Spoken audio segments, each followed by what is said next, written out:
Hi guys, welcome back to Miss Mac Reading Rocks. I know it's been a minute since I've been on here and read a book, but I got this one in the mail and I really wanted to share it with you. It is titled, Riley Can Be Anything.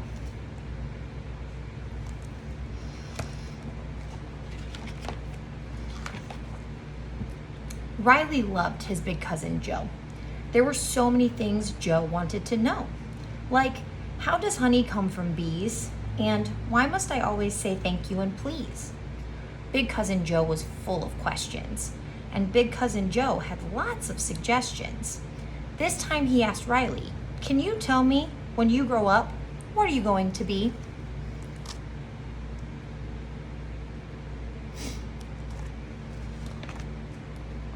"I'm not sure yet," Riley sighed.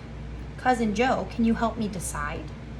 Joe replied, "Of course I can. Let's give this some thought now, little man." A moment later, Cousin Joe said, "You could be a chef, like Uncle Ted. Your restaurant could serve breakfast, lunch, and dinner. If you did that, you'd be on to a winner." "A chef," said Riley. "That sounds good. But do you really think I could?" Joe said, "Your food could be fit for a king, Riley. You can be anything."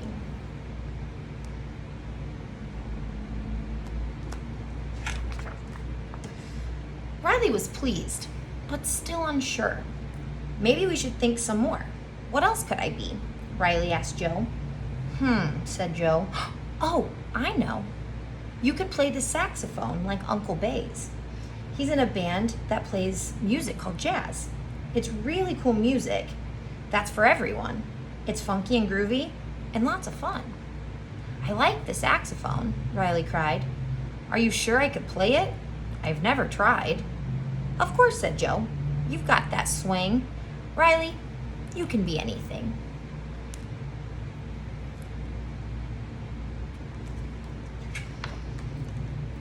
Riley liked the saxophone idea, but still there was more he wanted to hear. He asked Cousin Joe, "What else could I be?" Joe smiled and said, "Let's see."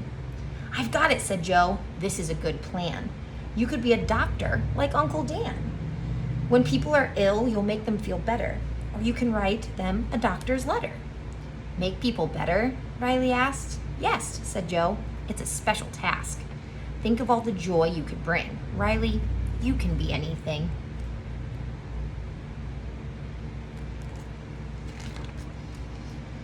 Riley was happy, but still he pondered.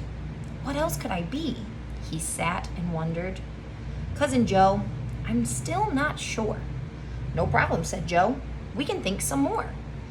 But let me have a sip of my drink. Water always helps me think." "Oh, I know," Joe said as he drank. "You could be a pilot, like great-granddad Frank.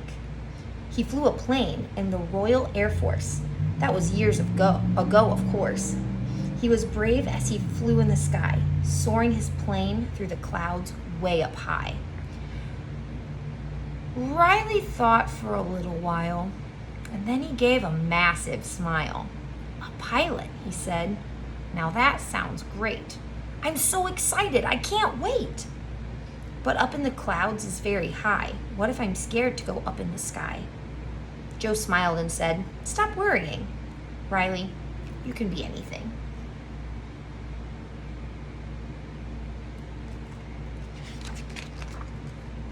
The next day, Riley was at school.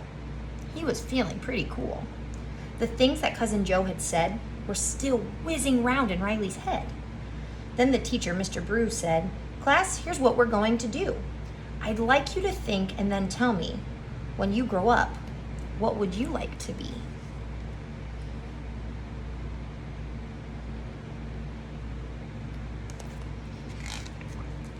"A teacher," said Lucy. "A fireman," said Kyle. "I'm going to be a writer," Jane said with a smile. "A vet," said Eddie. "A dentist," said Bee. Everyone knew what they wanted to be. "How about you, Riley?" Mr. Bruce said.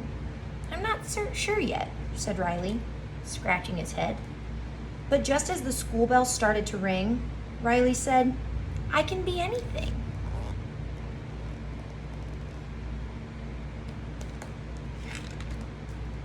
Riley can be anything. So there you have it. Riley can be anything. I hope you enjoyed it. Bye.